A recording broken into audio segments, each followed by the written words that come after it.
എന്താണ് വിശുദ്ധ കുർബാന അഥവാ ദിവ്യകാരുണ്യം?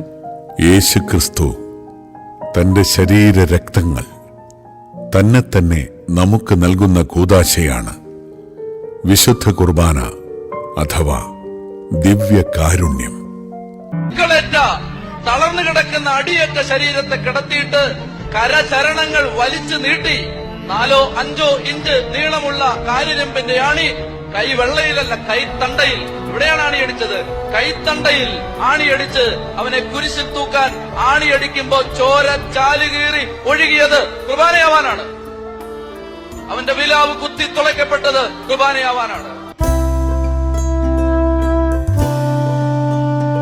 അടുത്ത വിശുദ്ധ കുർബാനയ്ക്ക് പോകുന്നതിന് മുമ്പ് ഇതൊന്ന് കണ്ട് കേട്ട് മനസ്സിലാക്കുമല്ലോ. ദിവസേനയോ ആഴ്ചയിലൊരിക്കലോ ബലിയർപ്പിക്കുവാൻ പോകുമ്പോൾ നമ്മുടെ അറിവില്ലായ്മ കൊണ്ട് സംഭവിക്കുന്ന തെറ്റുകൾ ഈശോ ഡിവൈൻ ധ്യാന കേന്ദ്രത്തിൽ വെച്ച് 2014 ജനുവരി ഫെബ്രുവരി കാലഘട്ടത്തിൽ സിസ്റ്റർ മരിയയ്ക്ക് വെളിപ്പെടുത്തി കൊടുത്തതിൻ്റെ പ്രധാന ഭാഗങ്ങൾ മാത്രമാണ് ഇവിടെ പ്രതിപാദിക്കുന്നത്. മറ്റുള്ള കാര്യങ്ങൾ ഇതിനോട് കൂട്ടിച്ചേർക്കുക. പല വിചാരമില്ലാതെ കുർബാന അർപ്പിച്ചാൽ നല്ല ഒരു ബലി അർപ്പിച്ചു എന്നാണ് നമ്മുടെ ധാരണ. എന്നാൽ ബലിവസ്തു കാഴ്ചവെക്കാത്ത ബലി ഒരു ബലിയേയല്ല.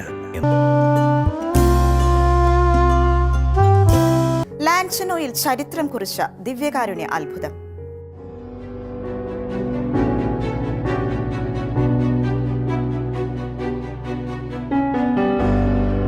AD 750 ഇറ്റലിയിലെ ലാൻചനോയിൽ വിശുദ്ധ ലോഞ്ചിനിയൂസിന്റെ ആശ്രമ ദേവാലയത്തിലെ ഒരു പുരോഹിതൻ ദിവ്യകാരുണ്യ തിരുവോസ്തിയിൽ യഥാർത്ഥത്തിൽ ക്രിസ്തുവിന്റെ സാന്നിധ്യമുണ്ടോ എന്ന് സംശയിച്ചിരുന്നു.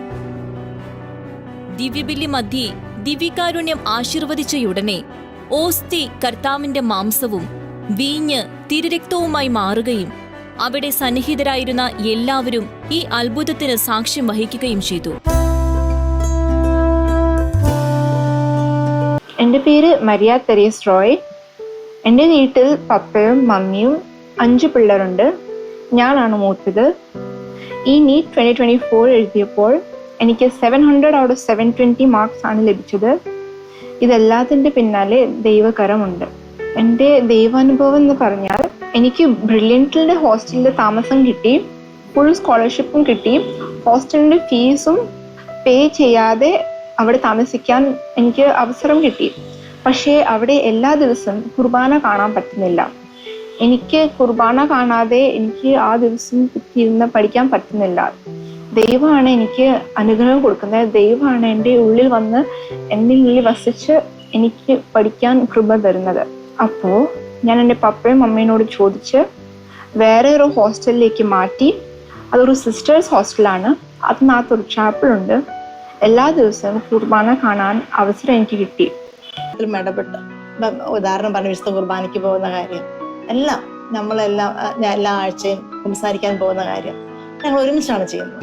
അടുത്ത കോളേജ് സെർച്ച് ചെയ്യുമ്പോഴും അവൾ ആദ്യം സെർച്ച് ചെയ്തത് തൊട്ടടുത്ത് പള്ളിയുള്ള എല്ലാ ദിവസവും വിശുദ്ധ കുർബാനയ്ക്ക് പോകാൻ പറ്റുന്ന ഏത് മെഡിക്കൽ കോളേജാണ് ഉള്ളത്. അപ്പൊ ഇങ്ങനെ അവരുടെ പ്രയോറിറ്റീസ് വിശുദ്ധ കുർബാനയും ദേവാലയവും ദൈവവുമായിട്ടുള്ള ബന്ധവുമായിട്ട് മോഡിഫൈഡ് ആകുന്നത് ഞങ്ങൾ ശ്രദ്ധിച്ചിട്ടുണ്ട്. അപ്പൊ അതിനകത്ത് ഞങ്ങൾക്ക് മനസ്സിലാകുന്ന പറഞ്ഞാൽ അവര് ദൈവത്തിന് 1ാം സ്ഥാനം കൊടുക്കുന്ന ഒരു കാഴ്ചപ്പാടിലേക്ക് വളർന്നു വരണം എന്നുള്ളതാണ്. അങ്ങനെയാണ് ഞങ്ങളുടെ പ്രതീക്ഷ.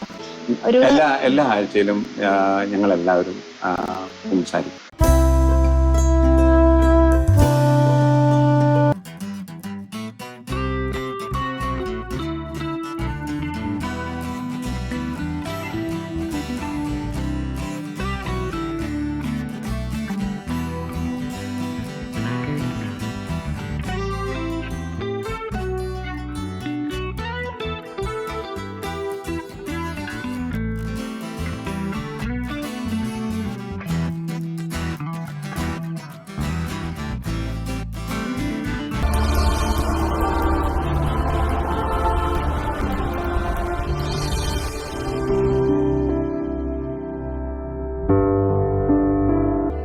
ദിവ്യകാരുണ്യ ഈശോയെ ഹൃദയത്തിൽ അഗാധമായി സ്നേഹിച്ച് എപ്പോഴും ഇടവക സമൂഹത്തോടും കുടുംബത്തോടും ചേർന്ന് ജീവിച്ച് വിശുദ്ധിയിൽ വളർന്ന ഒരു യുവാവ്.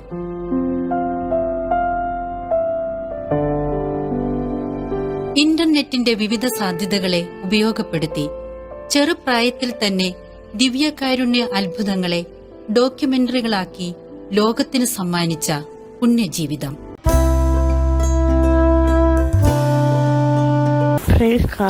എൻ്റെ പേര് അർച്ചന ജോർജ്, വീട് എറണാകുളത്താണ്.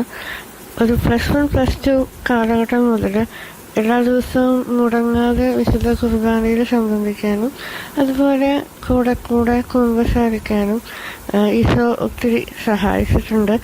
ആ സമയത്ത് ഒത്തിരി ട്രാവൽ ചെയ്യേണ്ടിയൊക്കെ വന്നിട്ടുണ്ട് ഒരു കുർബാന കിട്ടാൻ വേണ്ടി.